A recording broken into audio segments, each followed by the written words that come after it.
Hindi lahat ng pinakamalaking pagkakamali ay nagsimula sa isang maling desisyon. Minsan, nagsimula ito sa simpleng pagbati mo ng good morning sa maling tao. Dear Mama Mia, hanggang ngayon, hindi ko pa rin kayang sumakay sa parehong terminal nang hindi bumibigat ang dibdib ko. Mahigit 20 taon na ang lumipas. Oo, ganun katagal. Nagbago na ang mga bus, nagbago na pati ang lungsod, nagbago na rin pati ang mukha ko. Pero kapag tumutuntong ako sa sementadong sahig ng terminal na yun, parang bumabalik ang oras. Naaamoy ko pa rin ang pinaghalong usok ng diesel, bagong timplang kape at pandesal na inalala ko ng isang matandang babae tuwing 7:00 ng umaga. Naririnig ko pa rin ang sigaw ng konduktor. Pasay! Pasay! Ayala! Makati! At sa bawat sigaw, parang hinahanap pa rin ng puso ko ang isang babaeng minsang naupo sa tabi ko. Isang babaeng kailanman ay hindi naging akin. Hindi dahil hindi niya ako mahal, kundi dahil natakot akong piliin siya. Itago niyo na lamang po ako sa pangalang Neil. 62 taong gulang na ako ngayon. Retired na ako. May 2 anak, may 4 na apo. At isang bahay na matagal nang tahimik. Patay na ang asawa kong si LV. 3 taon na ang nakalipas dahil sa komplikasyon sa sakit sa puso. Minahal ko siya sa paraang alam kong tama. Pero may isang katotohanang hindi ko kailanman sinabi sa kanya habang nabubuhay pa siya. May isang araw sa buhay ko na muntik na akong maging ibang tao. Na muntik ko nang iwan ang lahat. Muntik kong piliin ang sarili kong kaligayahan. At ang babaeng dahilan noon ay hindi ko na muling nakita. Hanggang ngayon, Mama Mia, hindi ko alam kung buhay pa ba siya. Kung may asawa na ba? Kung naging masaya ba siya? O baka tuwing umaga rin, may terminal din siyang iniiwasan katulad ko. Kaya isusulat ko ang kwentong ito, hindi para hanapin siya, hindi para humingi ng tawad, kundi para sabihin sa sino mang makakarinig nito na may mga pagkakataong minsan lang kumakatok ang pag-ibig. Kapag hindi mo binuksan ang pinto, hindi na ito muli pang babalik. At kapag huli mo nang naunawaan yon, habang buhay mo nang dadalhin ang bigat ng salitang, sana. Noong 35 taong gulang ako, pare-pareho lang ang bawat araw ng buhay ko. Gigising ako ng 5:00, maliligo, magtitimpla ng kape, maghahanda ng baon, hahalikan sa noo ang asawa ko, sisilip sa kwarto ng 2 kong anak na mahimbing pang natutulog. Pagkatapos ay lalabas na ng bahay ng eksakto 6:00 ng umaga. Hindi dahil gusto kong maagahan, kundi dahil ayokong malate. Isa akong accounting supervisor sa isang malaking kumpanya noon sa Makati. 12 taon na akong nagtatrabaho doon. Parehong opisina, parehong mesa, parehong computer, parehong elevator, parehong mukha.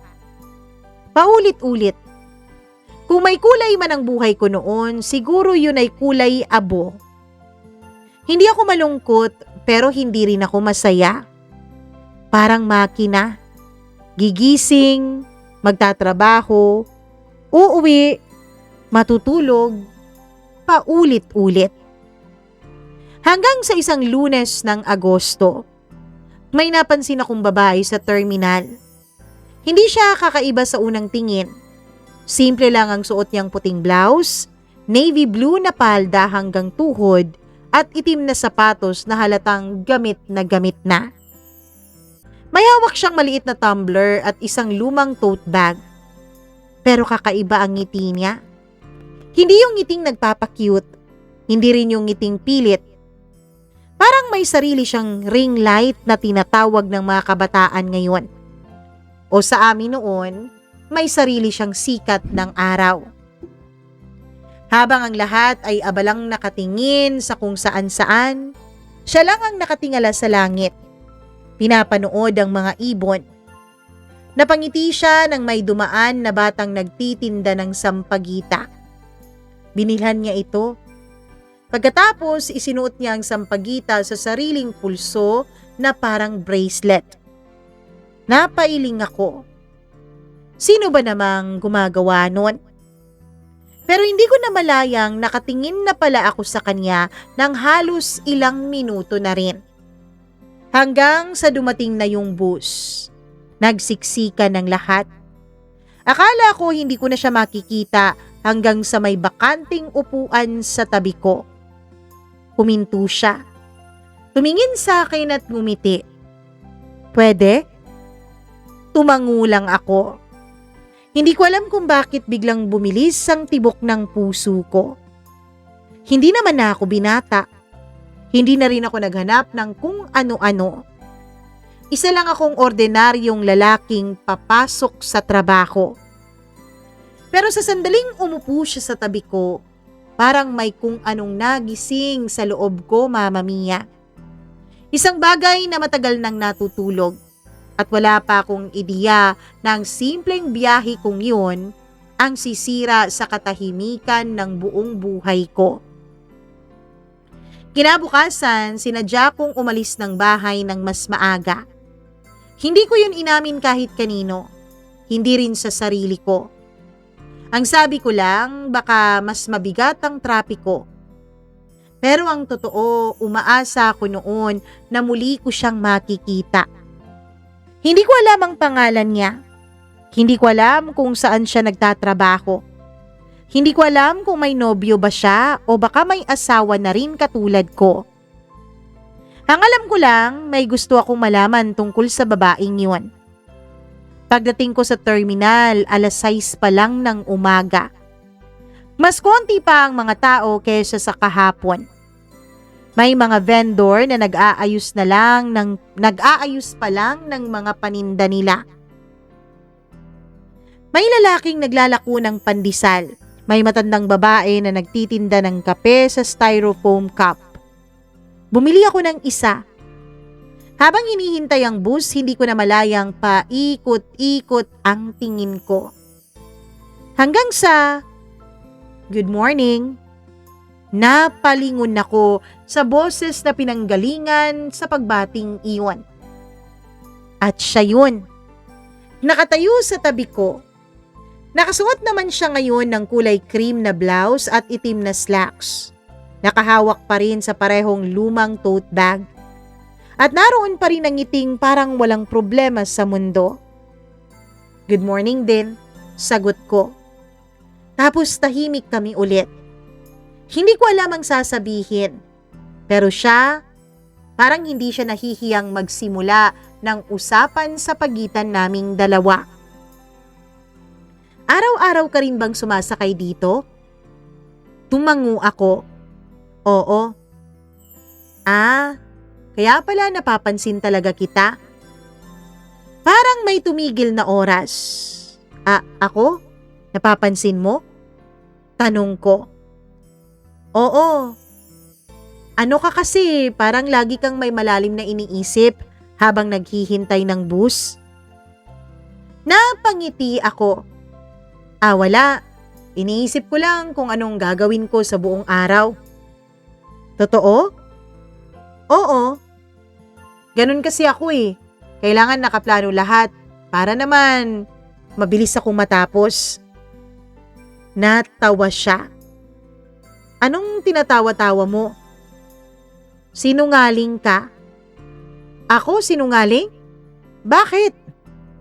May trabaho bang mabilis na natatapos? Di ba yung trabaho, Walang katapusang cycle yan. Paulit-ulit. Natawa na lang ako, Mama Mia. Ikaw? Napansin kita kahapon. Tumitingin ka sa kalangitan. Ano bang tinitignan mo dun? Sinisilip mo ba kung makikita mo ang Diyos o ang mga anghel? Hindi. Tinitignan ko yung mga ibon.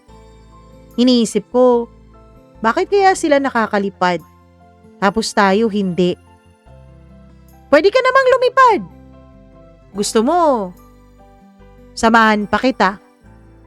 Ano? Gusto mong maging aswang? May kilala ako. Dun. Maging aswang ka sa kanya. Tapos makakalipad ka na. Tapos dun ay tumawa siya ng tumawa. Alam mo, sa tanda mong yan, naniniwala ka pa sa aswang? Uy, totoo yung aswang sabi ko. Hanggang sa nagtawanan na kaming dalawa. Hindi ko alam kung bakit pero parang ang gaan-gaan niyang kausap. Hindi pilit, hindi nakakaasiwa, na para bang matagal na kaming magkakilala o matagal na kaming magkaibigan dalawa. Hanggang sa dumating na yung bus, muli kaming nagkatabi. Ngayon, kusa na siyang umupo sa tabi ko. Hindi na siya nagtatanong. Habang umaandar yung bus, nakatingin siya sa bintana. Tignan mo. Ang anin. Yung araw. Napalingon ako. Pumapasok ang sinag nito sa pagitan ng mga gusali. Ang ganda, 'di ba? Oo nga. Pero alam mo ba kung bakit gusto ko ang umaga kaysa sa gabi? Bakit? Kasi bawat umaga, para bang binibigyan ulit tayo ng pagkakataon. Napaisip ako sa sinabi niya. Pagkakataon? Para saan? Para itama ang mga maling nagawa natin kahapon. Nahimik akong napangiti.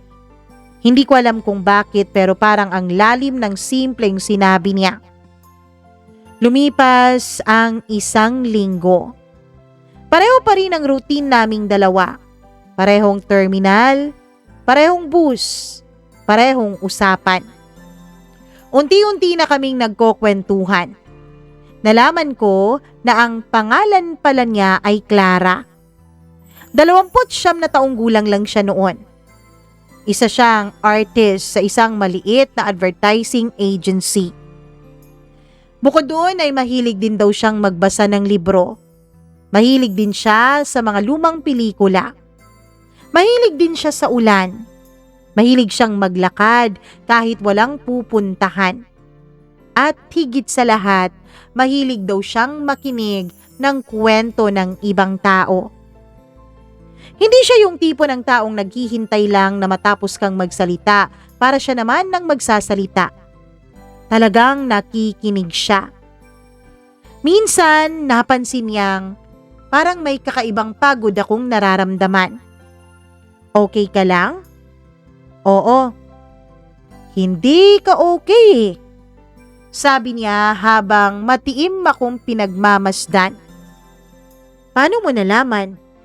Nakangiti kong tanong. Kasi iba ang ngiti mo ngayon. Hindi ko alam kung bakit pero sa kanya ko unang naikwento ang tungkol sa problema ko sa trabaho, Mama Mia. Napakiramdam ko paulit-ulit na lang ang buhay ko. Na parang wala na akong inaabangan. Pero Mama Mia, hindi ko nasabi sa kanya ang tungkol sa asawa ko. Hindi ko nasabi sa kanya ang tungkol sa mga anak ko. Hindi dahil gusto kong magsinungaling, kundi dahil hindi ko alam kung paano yun isisingit nang hindi siya maaasiwa. At sa bawat araw na lumilipas ay lalo akong nahihirapan na ikwento sa kanya ang tungkol sa aking pamilya. Isang Biyernes, hindi dumating si Clara dun sa terminal. Akala ko na late lang siya. Hanggang sa makarating na nga ako sa opisina, siya pa rin ang iniisip ko. Hanggang sa nagtrabaho ako, hindi ko pa rin talaga mapigilang itanong sa isipan ko kung anong nangyari. kung bakit hindi siya nakarating. Absent kaya siya? Nag-leave kaya siya? Wala naman siyang sinabi sa akin kahapon. Buong araw akong hindi mapakali sa trabaho. Kinabukasan, Sabado, syempre walang pasok kaya hindi rin kami nagkita. Tapos dumating din ang araw ng Linggo. Lalo akong hindi mapakali noon, Mama Mia. Hindi ko maintindihan ang sarili ko. 2 linggo pa lang naman kaming magkakilala. Pero bakit pakiramdam ko parang may kulang nung hindi ko siya nakita? Bakit parang may hinahanap ako? Pagsapit ng Lunes, halos tumakbo na ako papunta sa terminal. Sa totoo lang, Mama Mia, biglang nagtaka noon ang asawa ko. Bakit daw nagmamadali ako? Maagang maaga pa naman daw. Sabi ko na lang, meron kaming aasikasuhin sa opisina. Ngumiti lang siya at sinabing mag-ingat ako at hindi na nagtanong pa. Pagdating ko sa terminal ay nakita ko siyang nakaupo sa isang bangko. May benda ang kaliwang kamay niya. Pagkakita niya sa akin ay ngumiti siya ng pagkalaki-laki. "Namiss mo ba ako?" tanong niya. Hindi ako agad nakasagot. Sa unang pagkakataon sa napakaraming taon, nagsabi ako ng totoo ng walang pag-iisip. Oo Tumigil ang ngiti niya. Hindi dahil sa gulat, kundi dahil alam niyang hindi biro ang sinabi ko. At doon nagsimulang magbago ang lahat. Hindi pa pag-ibig ang namamagitan sa amin. Pero pareho naming nararamdaman na ang bawat biyahe namin tuwing umaga ay hindi na lang simpleng pagpasok sa trabaho. Unti-unti, nagiging dahilan na yun para gustuhin naming gumising kinabukasan. Mula nung araw na sinabi kong oo na miss ko siya, Mama Mia, ay may kung anong nagbago sa pagitan naming dalawa ni Clara.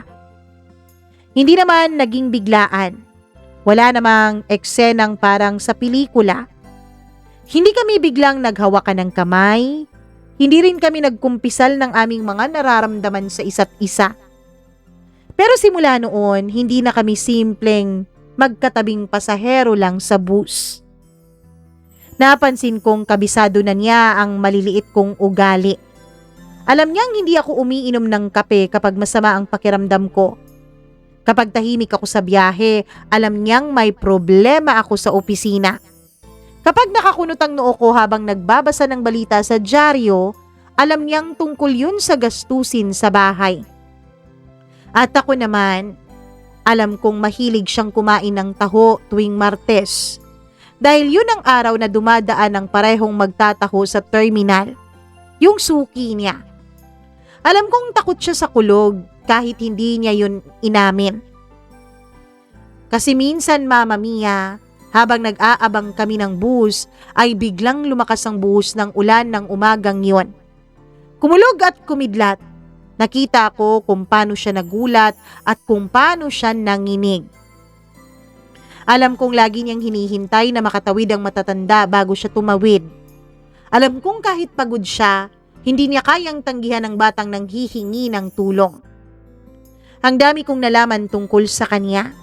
At ang mas nakakatakot, unti-unti ko ring napagtatantong mas marami na akong alam tungkol sa kanya kesa sa sarili kong asawa. Hindi dahil wala na akong pakialam sa asawa ko, kundi dahil matagal na kaming tumigil sa pagkukwentuhan. Sa bahay, ang mga usapan namin ay umiikot na lang sa mga bayarin, sa matrikula ng mga bata, at sa mga kailangang bilhin. Bayad na ba ang kuryente?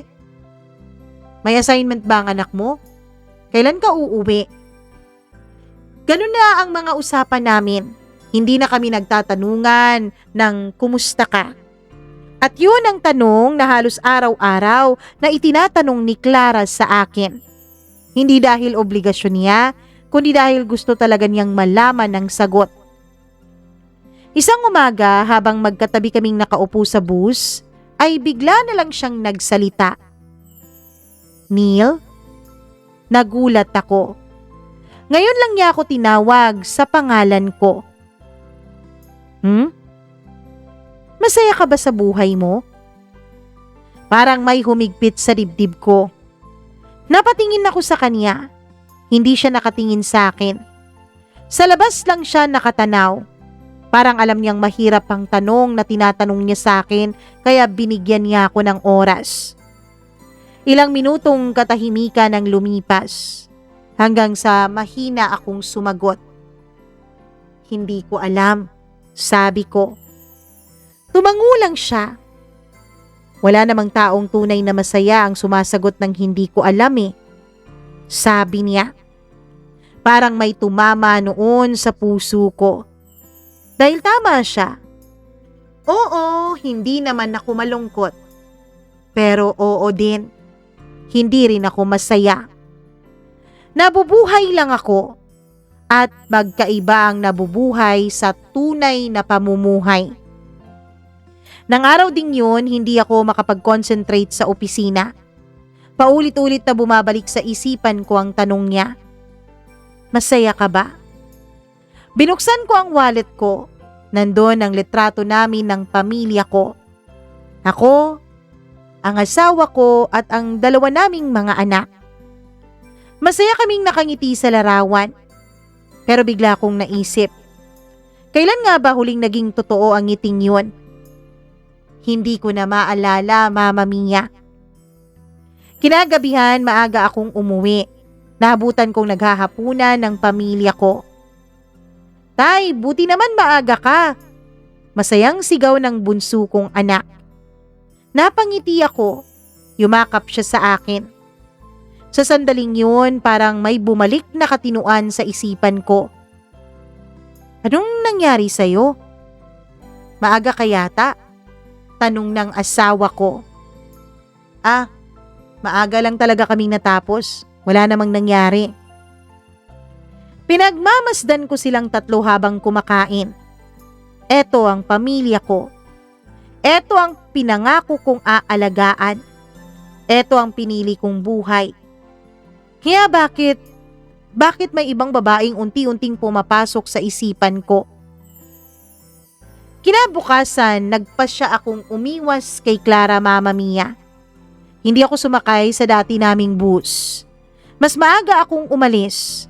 Ibang rota ang dinaanan ko. Akala ko sapat na yun. Akala ko matatapos na ang lahat, pero habang nasa ibang bus ako, pakiramdam ko ay may naiwan akong bahagi ng sarili ko sa dating terminal. 3 araw akong hindi sumakay roon. 3 araw ko ring pilit na kinalimutan si Clara. Hanggang sa ika-4 na araw, Mama Mia, hindi ko na talaga kinaya. Bumalik ako. Pagdating ko sa terminal, hinanap ko agad ang pamilyar niyang mukha. Ang mga mata ko ay hindi mapakali sa kakagala sa iba't ibang parte ng terminal na yon. Pero wala siya. Dumating ang unang bus, wala pa siya. Hindi ako sumakay. Dumating yung pangalawa pero wala pa rin siya. Dumating yung pangatlo, wala pa rin. Habang papasok na sana ako sa ika-4 na bus, ay may mahinang boses akong narinig mula sa likuran ko. Kala ko hindi ka na babalik dito. Dahan-dahan na kong lumingon. Nandoon si Clara. May dala siyang 2 kape na mainit, Mama Mia. Ngunit sa pagkakataon na yun, hindi na siya nakangiti. Namumugto ang mga mata niya. Halatang ilang araw ding hindi nakatulog. Lumapit siya sa akin at inabot ang isang tasa. Hinintay kita. Mahina niyang sabi. Napayuko ako. Hindi ko alam ang isasagot. Huminga siya ng malalim bago muling nagsalita. Neil, may gusto sana akong itanong. Ano yun? Tumingin siya ng diretso sa mga mata ko, Mama Mia. At sa unang pagkakataon, mula nang magkakilala kami, nakita ko ang takot sa kanyang mukha. May asawa ka ba? Biglang tumigil ang mundo ko. Naging napakabigat ng tasa ng kape sa kamay ko. Dahil alam kong anuman ang isasagot ko, may pusong masasaktan. Hindi ko agad nasagot ang tanong niya. Hindi dahil wala akong sagot, kundi dahil sa unang pagkakataon. Naramdaman kong may katotohanang kaya palang sumira ng dalawang buhay sa iisang salita. Nakatingin lang si Clara sa akin. Hindi siya nagmamadali. Hindi rin siya umiiyak. Naghihintay lang siya. At mas lalo akong nahirapang magsalita. Sa wakas, marahan akong tumango. Oo. Isang salita, pero para akong nilunod sa bigat nito. Hindi siya nagsalita. Hindi rin siya umiwas ng tingin. Ngumiti lang siya, pero alam kong ngiting pilit yun. Yung ngiting ginagamit ng mga taong ayaw ipakita na unti-unti nang nadudurog ang mga puso nila. Ilang taon na kayong mag-asawa?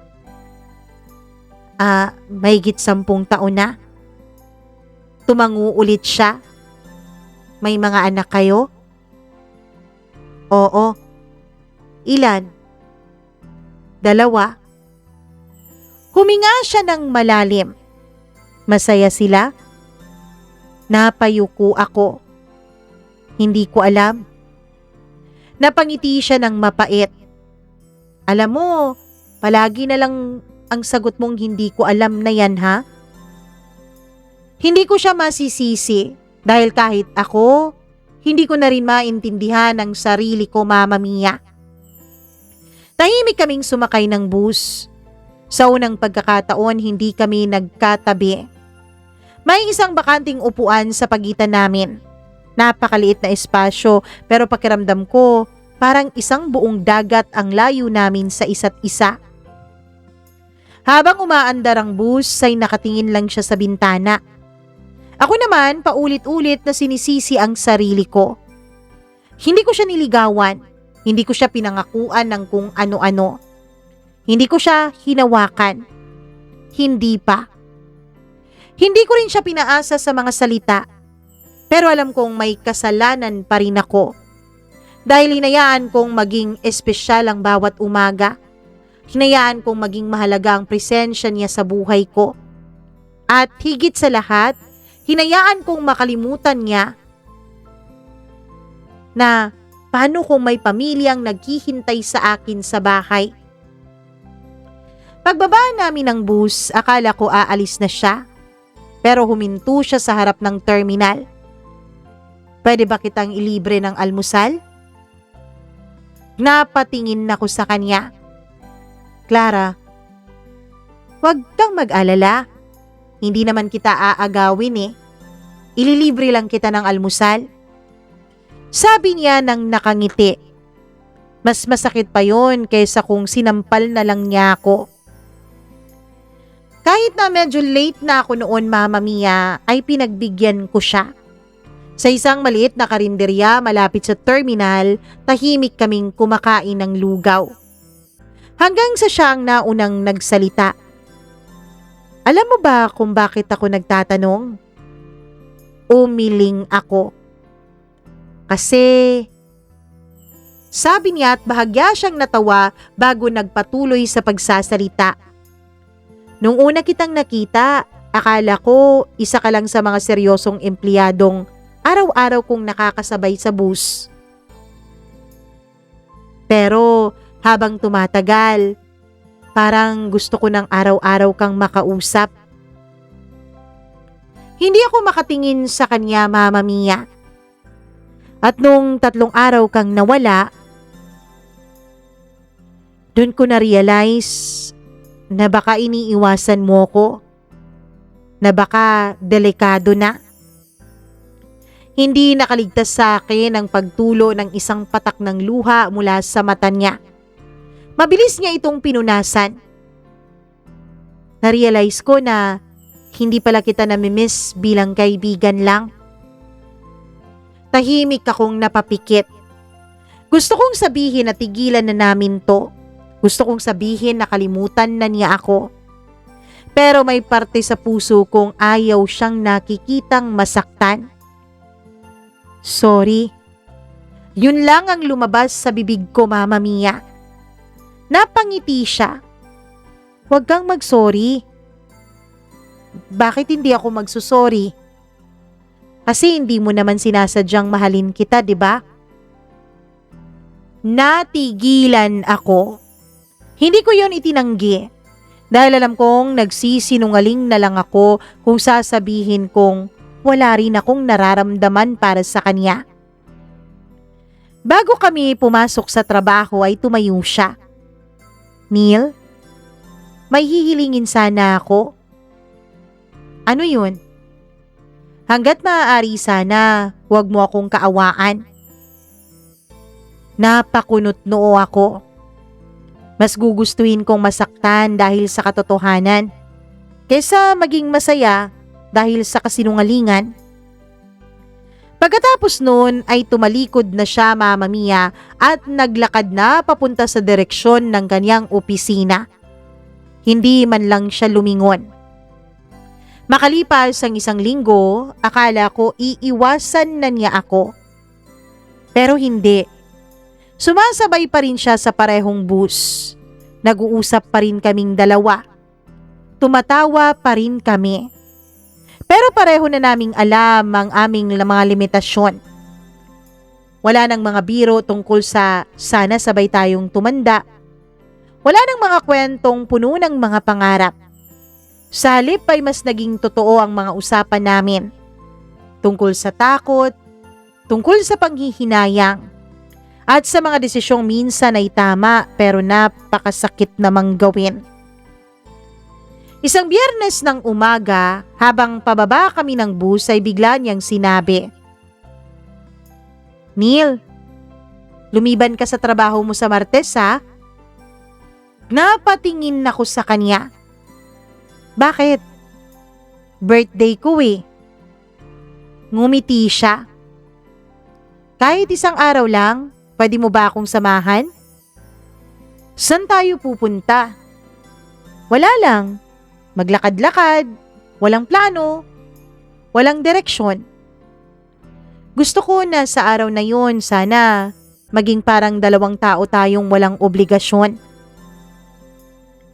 Natigilan ako noon, Mama Mia. Alam kong mali ang pumayag. Alam kong 1 hakbang na lang yun patungo sa isang malaking pagkakamali. Pero bago pa ako makasagot ay ngumiti siya.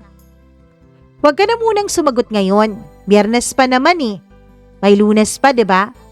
Pag-isipan mo. Pagkatapos ay tumawid siya sa kabilang kalsada at naiwan akong nakatayo dun sa terminal. Sa harap ko, 2 direksyon ang naghihintay. Ang una, ang landas ng responsibilidad na matagal ko nang tinatahak. Ang pangalawa ay 1 araw lang ng kalayaan na maaaring mag-iwan ng sugat habang buhay. Hindi ko alam noon, Mama Mia. Hindi ko alam kung alin ba ang nararapat kong piliin. Hindi ako nakatulog nung araw na yon. Lumipas ang Sabado at Linggo, hindi ulit ako nakatulog. Hanggang sa noong Lunes ng gabi, paulit-ulit kong tinititigan ang kisame ng kwarto namin. Sa tabi ko, mahimbing na natutulog ang asawa ko. Paminsan-minsan ay humihilik siya ng mahina. Sa kabilang kwarto, naririnig ko ang mahinang tunog ng bentilador at ang paghilik ng mga bata. Eto ang tahanang ilang taon kong pinaghirapan. Eto ang pamilyang ipinangako kong hinding-hindi ko pababayaan. Pero sa bawat pagpikit ko, mukha ni Clara ang nakikita ko. Hindi ko maintindihan ang sarili ko. Hindi ako naghahanap ng ibang babae. Hindi ko naman pinangarap ang magtaksil sa asawa ko. Pero bakit sa edad kong yun, tsaka pa dumating ang taong nagpapaalala sa akin kung paano ang muling mabuhay ng totoo? Bandang 2:00 ng madaling araw, bumangon ako. Kumuha ako ng isang basong tubig. Pagbalik ko sa kama, napansin kong nagising ang aking asawa. "Oh, ba't gising ka pa?" "Wala, hindi lang ako makatulog," sagot ko. Ngumiti siya ng inaantok. "Huwag kang masyadong magtrabaho. Huwag mong masyadong pagurin yung sarili mo." Hinawakan niyang kamay ko. "Nag-aalala na ako sa iyo, mahal. Pati ang mga bata nag-aalala na rin sa iyo. Mukhang wala ka sa sarili mo eh. Mukhang ang dami mo talagang trabahong iniinda sa opisina." Simple lang ang mga sinabi niya, Mama Mia, pero parang may kutsilyong tumarak sa puso ko. Parang tinamaan ako ng konsensya noon. Dahil habang siya'y nag-aalala sa pagod ko, may ibang babae namang laman ng isip ko. Mahigpit kong hinawakan ng kamay niya at naisip ko, Mama Mia, na hindi ko pagbibigyan si Clara. Sa isip ko paulit-ulit kong sinabi na hindi ako pupunta. Hanggang sa dumating na nga ang Martes. 5:00 pa lang ng umaga ay gising na ako. Tahimik akong naghanda, nagbihis, nagtimpla ng kape. Nang palabas na ako ng bahay, tinawag ako ng asawa ko. "Mahal? Mahal, lumabas ka na ba?" "Lalabas pa lang," sagot ko. Lumapit siya. Inayos niya ang kwelyo ng polo ko. "Gabi na naman ba ang uwi mo?" "Oo eh." "Sige, mag-ingat ka." Hinalikan niya ako sa pisngi. Ngumiti ako pero hindi ko kayang salubungin ang tingin niya. Pagdating ko sa terminal, nandoon si Clara. Hindi siya nakasuot ng pang-opisina. Simple lang ang suot niya. Puting t-shirt, maong na pantalon, rubber shoes. Nakatali ang kanyang buhok na para bang handang-handa na siya sa mga lakad nung araw na yon. Pero sa lahat ng umagang nakita ko siya, Mama Mia, ngayong umaga siya pinakamaganda. Pagkakita niya sa akin ay tila nabunutan siya ng tinik. "Kala ko hindi ka na darating eh." Hindi ako sumagot. Sa halip ay inabot ko ang maliit na paper bag na dala ko. "Ano to?" "Birthday gift ko sa'yo." Binuksan niya yon. Isang libro ang laman. Hindi bago, second hand, pero alam kong paborito niya ang author sa librong iyon. Alam kong ilang linggo na niya iyong hinahanap dahil minsan na niya iyong nabanggit habang magkausap kami sa bus. Napangiti siya. Hindi malaki, hindi maingay, pero yun ang pinakamagandang ngiting nakita ko sa buong buhay ko, Mama Mia. "Naalala mo?" "Oo." Mahina siyang tumawa. "Ang unfair mo." "Bakit naman?" "Kasi mas pinapadali mong mahulog ang loob ko sa iyo eh." Hindi ako nakasagot. At Mama Mia, kahit nung nakaraang gabi lang ay paulit-ulit kong sinabi sa sarili ko na hindi ako pupunta. Sa araw na yun ay nakapag-leave ako sa trabaho. Buong araw kaming naglakad. Wala kaming mga mamahaling pinuntahan. Ang pinuntahan namin ay yung mga bagay na gusto niyang makita. Mama Mia, hindi kami gumawa ng anumang bagay na ikahihiya. Naglakad-lakad lang kaming dalawa.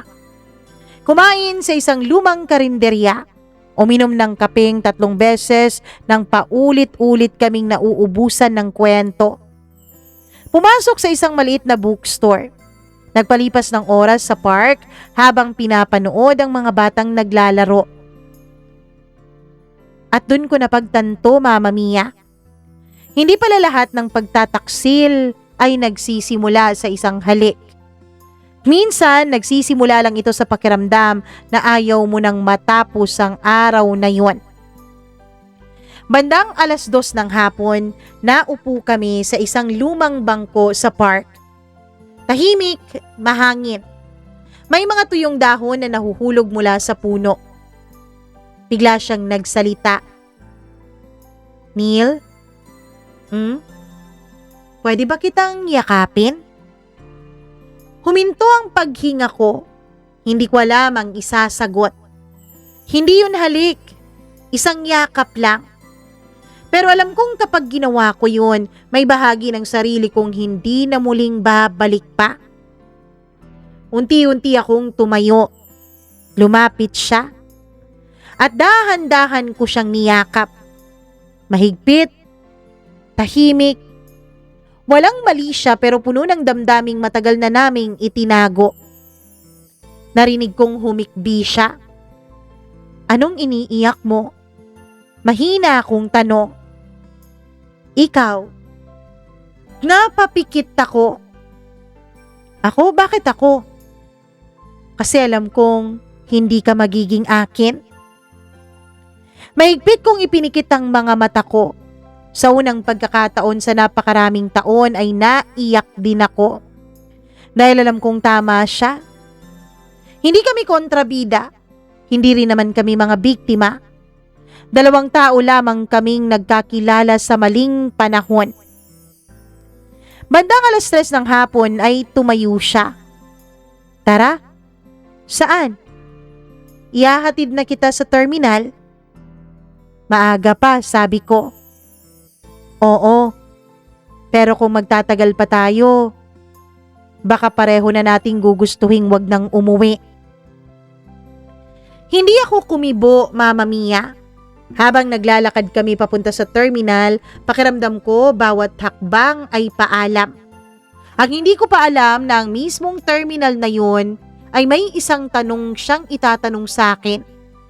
Isang tanong na babalikan ko sa isip ko sa loob ng napakaraming dekada. At ang magiging sagot ko sa tanong na yun ay ang magiging pinakamabigat na panghihinayang sa buong buhay ko. Tahimik kaming naglakad papunta sa terminal. Hindi na namin kailangang mag-usap. Sa loob ng ilang oras na magkasama kami, parang nasabi na namin ang lahat ng kailangan naming sabihin. O baka pareho lang naming iniiwasan ang mga salitang alam naming sisira sa natitira naming katinuan. Bandang 3:00 ng hapon nagsimula nang dumami ang mga taong papasok para sa panggabing trabaho. Naroon pa rin ang parehong tendera ng kape. Ang parehong lalaking nagbibenta ng dyaryo, ang parehong ingay ng mga makina ng bus. Lahat ay normal maliban sa aming dalawa. Huminto si Clara sa harap ng hagdan pababa sa terminal. Humarap siya sa akin. Tahimik. May hangin na nagpapalipad sa ilang hibla ng buhok niya. Hindi siya umiiyak. Hindi siya nakangiti. Parang matagal na niyang inensayo ang sasabihin niya sa akin. Neil, may hihilingin sana ako. At kapag sinabi mong hindi, hindi na kita guguluhin pa. Sige, ano yun? Huminga siya ng malalim. Pagkatapos ay hinawakan niya ang magkabilang strap ng tote bag niya na parang dun siya kumukuha ng lakas ng loob. Sama ka sa akin? Napakunot noo ako. Saan? Kahit saan. Napatawa siya ng mahina. Huwag mo nang itanong. Basta dun sa lugar na pwede tayong magsimula ulit. Maghanap tayo ng bagong trabaho. Magrenta tayo ng maliit na apartment. Kahit mahirap. Kahit magsimula sa wala.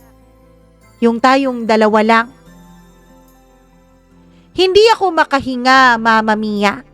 Hindi dahil gusto kong tumanggi, kundi dahil may parte sa puso kong gustong sabihing oo.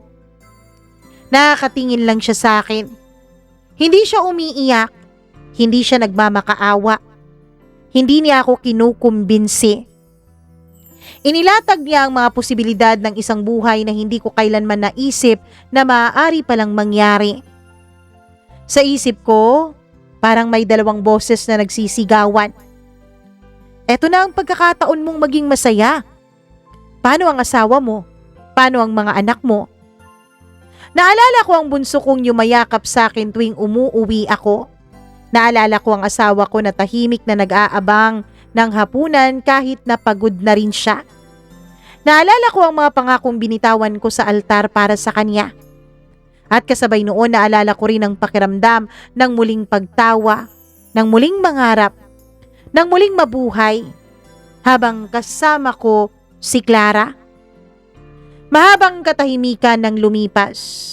Pagkatapos ay marahan kong hinawakan ang kamay niya. Mama Mia, ay giniya ko siya papunta sa kabilang bahagi ng terminal. Giniya ko siya pasakay ng bus. Walang tanong-tanong na sumama din siya sa akin. Hanggang sa tumigil ang bus sa isang motel, Mama Mia. Hinila ko siya papasok. Hindi siya nagtanong. Hindi rin ako nagtanong. Nagbayad lang kami sa reception area pagkatapos ay kinuha na ang susi para sa aming kwarto. Pagpasok namin sa loob, ay walang anot-anog hinalikan ko siya. Gumanti rin siya ng halik sa akin. Binuhos namin ang lahat ng aming nararamdaman. Lahat ng pagtitimpi namin ng ilang linggo na sa isa't isa ay binuhos namin sa araw at sa hapon na yon. Paulit-ulit na may nangyari sa amin hanggang 10:00 na ng gabi. Nung napagod kami, ay tsaka lang kami nag-usap. Pareho pa kaming hubot-hubad sa ibabaw ng kama noon, Mama Mia. Pareho pa rin ba ang tanong mo sa akin? Dun sa tanong mo kanina, dun sa terminal? Pareho pa rin ba ang alok mo sa akin? Hindi ko alam, Neil. Pero parang alam ko na kung ano ang sagot mo. Ano?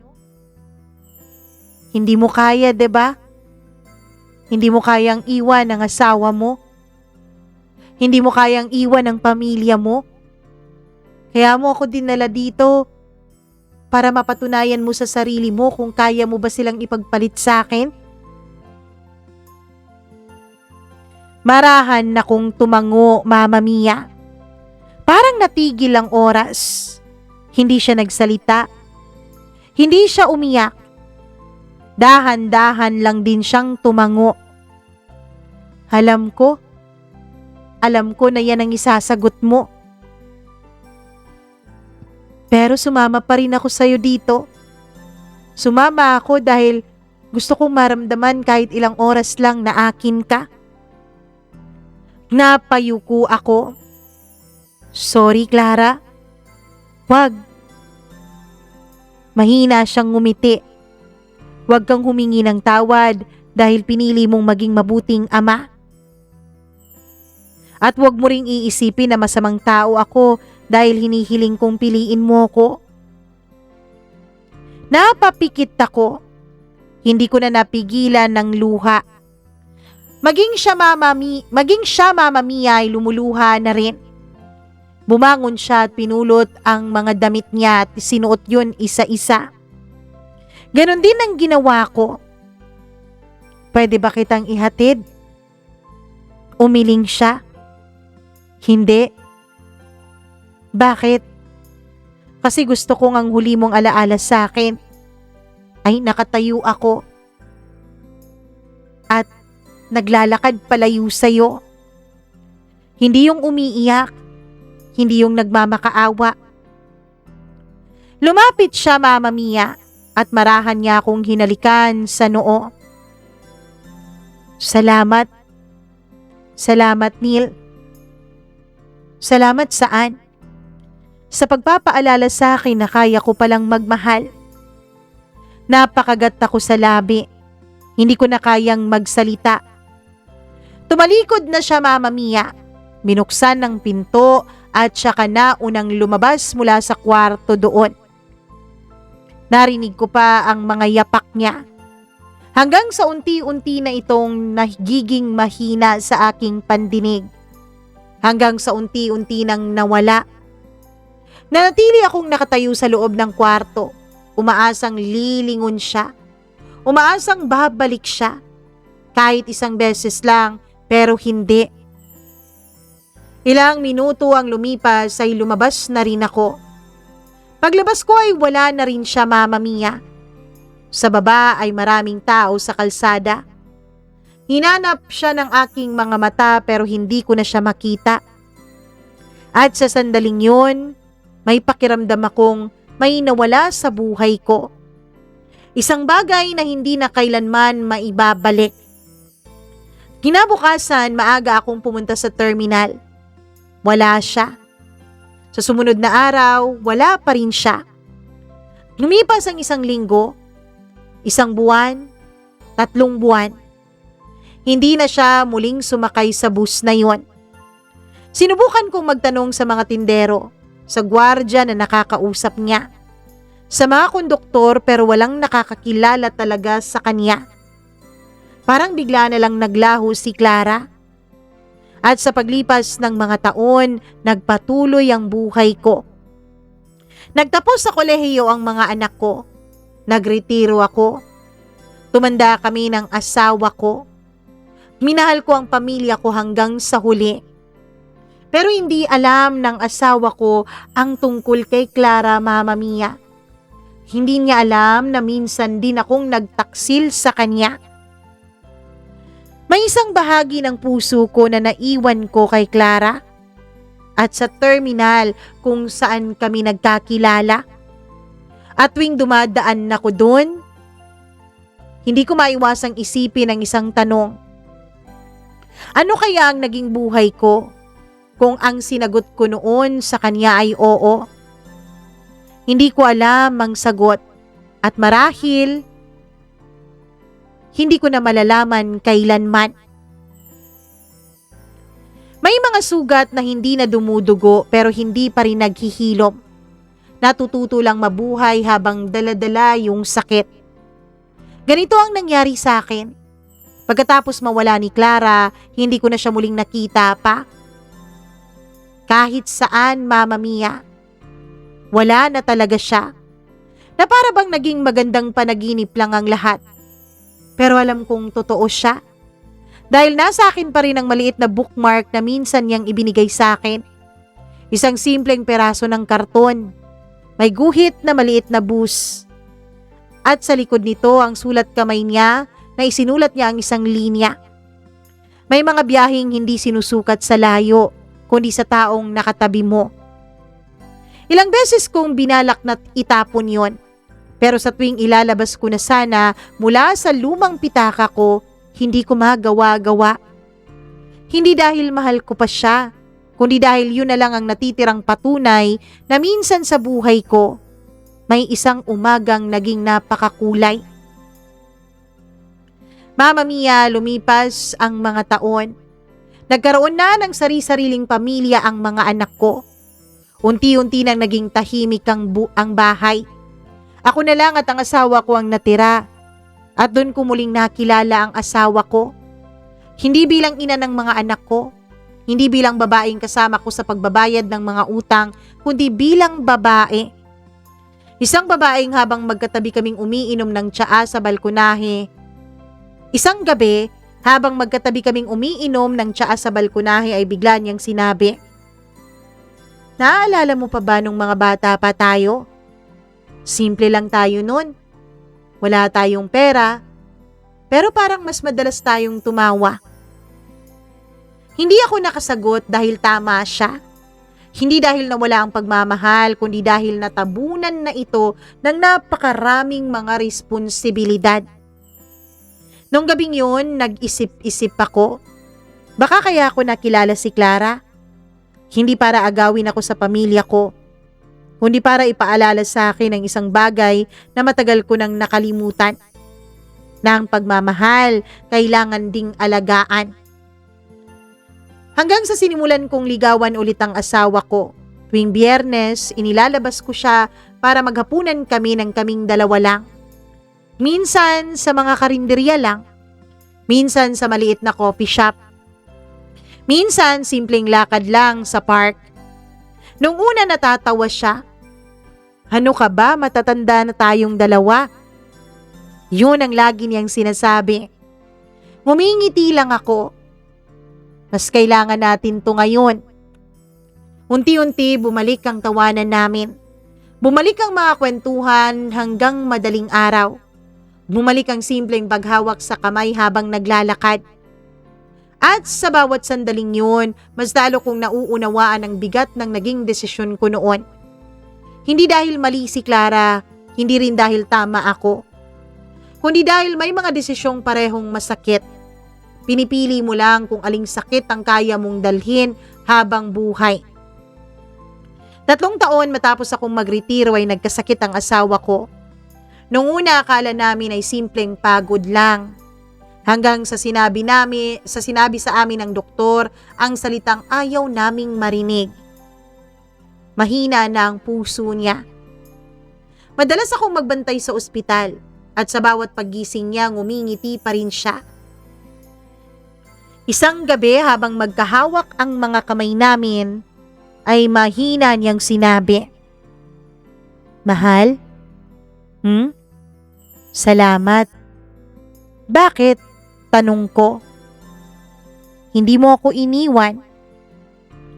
Parang may humampas sa dibdib ko. Hindi niya alam. Hindi niya alam kung gaano ako minsang nalapit sa pagkakamali. Hindi niya alam na may isang araw sa buhay ko na muntik ko nang piliin ang ibang landas. Pero sa huli ito ang pinili ko at sa mga mata niya sapat na yun. Mahigpit kong hinawakan ang kamay niya at sa unang pagkakataon matapos ang napakaraming taon ay tahimik akong umiyak. Hindi dahil sa panghihinayang kundi dahil sa pasasalamat. Pagkaraan ng 6 na buwan ay pumanaw ang asawa ko. Tahimik habang hawak ko ang kamay niya. Parang natutulog lang siya. Nung araw ng libing ay maraming dumalo. May mga anak, mga apo, mga kaibigan. Lahat sila nagsasabing maswerte raw ang asawa ko dahil hanggang sa huli ay hindi ko siya iniwan. Napapangiti lang ako. Pero sa kaibuturan ng puso ko, may isang lihim na ako lang ang nakakaalam. Hindi nila alam kung gaano ako minsang nasubok at marahil mas mabuti nang hindi na nila malaman. Lumipas ang 3 taon. Isang umaga, nagising akong may kakaibang pakiramdam. Parang may humihila sa akin. Hindi ko alam kung bakit pero kusa akong nagsuot ng polo. Kinuha ang lumang pitaka at sumakay ng jeep. Pagkababa ko ay nakaharap na naman ako sa terminal. Pareho pa rin. May bagong pintura, may mga modernong bus na. Mas marami ng tao pero pareho pa rin ang amoy ng diesel. Pareho pa rin ang ingay. Pareho pa rin ang pakiramdam. Dahan-dahan akong naglakad papunta sa dating pwesto kung saan ko siya unang nakita. Napangiti ako. Ang tanda mo na talaga, Neil. At habang nakatingin ako sa mga taong abala sa pagsakay, ay may isang boses akong narinig mula sa likuran ko. "Excuse me?" Isang matandang babae ang nagsalita. "Ikaw ba si Neil?" Unti-unti akong lumingon. At sa sandaling nagtama ang mga mata namin ay parang bumalik ang buong nakaraan. Hindi ko siya nakilala agad. May mga kulubot na ang kanyang mukha. Maputi na rin ang kanyang buhok pero ang mga mata niya, ang ngiti niya, hindi ako pwedeng magkamali. Siya yun. Mahina siyang ngumiti at sinabi ang salitang akala ko hindi ko na muling maririnig. "Good morning." Nanlambot ang mga tuhod ko. Dahil sa wakas pagkaraan ng 22 taon, nakita ko ulit si Clara. Hindi ako agad nakapagsalita, Mama Mia. Mahigit 2 dekada ko siyang hinanap sa alaala. Ngayon nakaharap ko na siya. Mas marami na siyang kulubot. Pero yun pa rin yung ngiting unang bumuhay sa puso kong matagal nang natutulog noon. Ako nga, mahina akong sagot. Natawa siya. Kala ko hindi mo na ako makikilala. Paano kita makakalimutan? Tahimik siyang napangiti. May lungkot, may saya, may kapayapaan. Lahat sabay-sabay. Naglakad kami papunta sa maliit na tindahan ng kape sa tabi ng terminal. Hindi na yon ang dating karinderyang kinakainan namin, pero pareho pa rin ang pakiramdam. Magkatapat kaming umupo. Pareho kaming hindi alam kung saan magsisimula. Siya ang unang nagsalita. Nakita ko ang pangalan ng asawa mo sa obituary noon sa dyaryo. Napayuko ako. Pasensya na. Pagkaraan ng ilang segundo, ako naman ang nagtanong, ikaw, kumusta ka na? Hindi na ako nag-asawa. Parang may humigpit sa dibdib ko. Bakit? Tumingin siya sa labas. May mga taong dumarating para baguhin ang buhay mo. Tapos aalis.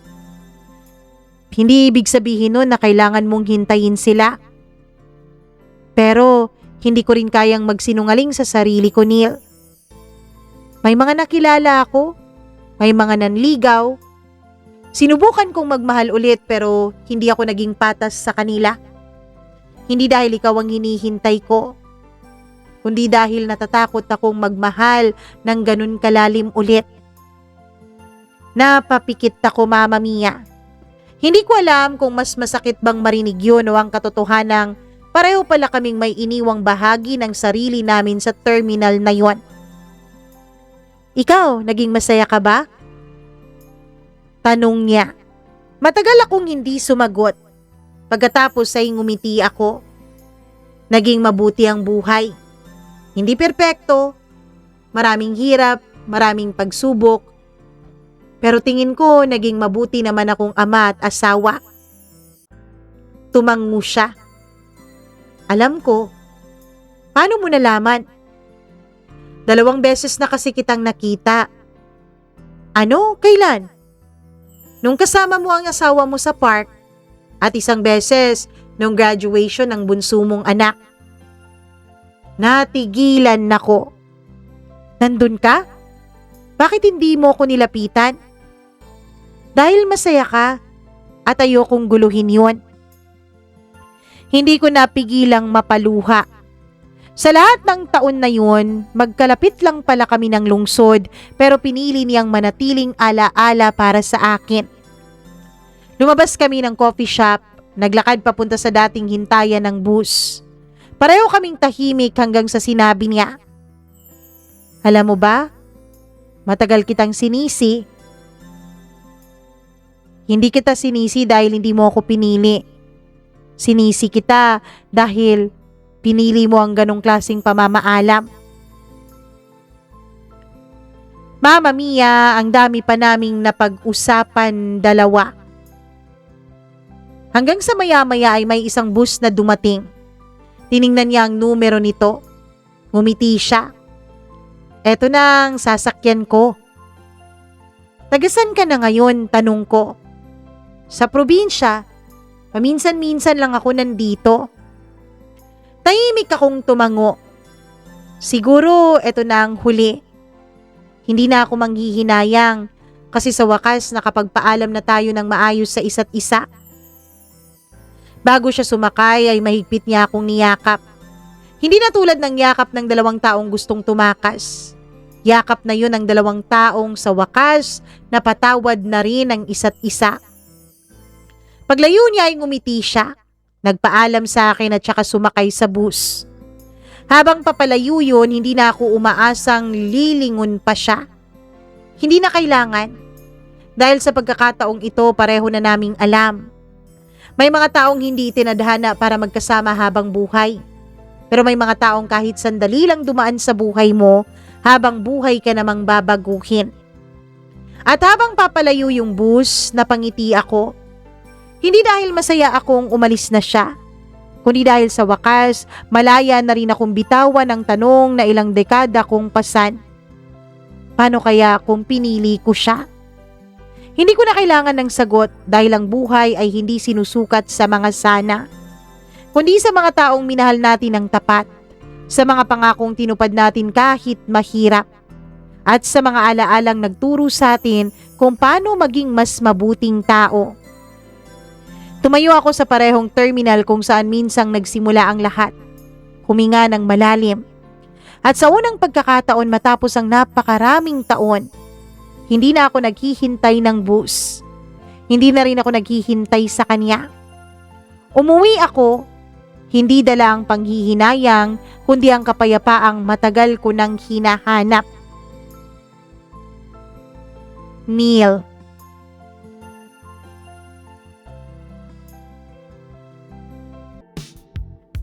Ay, grabe naman ang kwentong to. Di ko alam kung ano mararamdaman ko bilang isang legal wife. Ano bang nararamdaman nyo?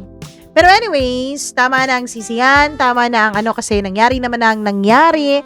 At bumawi naman siya sa kaniyang mag-ina, no? Mag-iina pala. Dalawa ang kaniyang anak. Pero sana nga, hindi na nangyari yon. Kaya lang, talagang hindi natin maaatim, hindi natin, parang, ang tawag doon? Hindi natin mag-grasp, ganun. Kung gaano talaga kalalim ang salitang asawa, pag-aasawa. Kasi may mga ganito palang pagsubok. Sana ganito na lang ako nung hindi pa ako kinasal, Nakakatakot tuloy ngayon. Charot.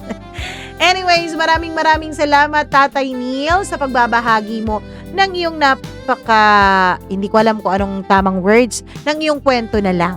Sa mga nakikinig ngayon, ayun, palihog ko, ano yung palihog ko sa Tagalog? Pake ba?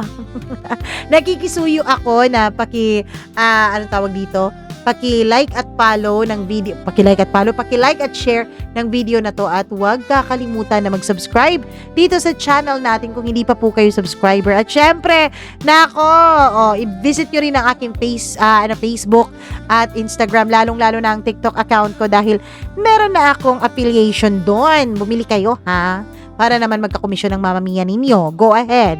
At syempre, bago tayo tuluyang magpaalam, hello muna ako saglit sa atin pong mga kasuki na mga members dito sa ating channel. Maraming salamat kay Rico Sedanco, Ernesto Boys, Miriam Gutierrez, Freaky, Rose Arevalo, Alpha Garcia, Colleen Bueno, hello din ako kay Evelyn Kawit, Kimber Dudes Balyador, Rosel Macdolor, Abdullah Wahab, Gimaras Girl, Benson Boycers, Mac Dax, kay Maria Elena Abe, Maureen Tugab, Gail Easy at kay Mila Raduban. Maraming thank you. Syempre, magti-thank you din tayo sa atin pong mga kasuki na mga subscribers. Hello ako kay Glyza Belbar. Hi kay Glyza Belbar, kay Ruby Ramos, kay LV Lapot. Maraming salamat. Hello din ako sa ating mga kasuki na araw-araw ding nanonood at syempre nag-message sa atin. Lugay Palagdaw, maraming salamat. Ashmia Alip, Margie Bautista, Mary Grace Ruelo, maraming thank you. Jocelyn Manzon, Ronnie Dioso, Raisa Sulaiman, maraming salamat. Ernesto Lapaz, hello din ako kay Des Limbo Sagittarius, Cha Pasensya, Marilo Del Monte, at sa lahat ng ating mga tagapakinig, maraming thank you po.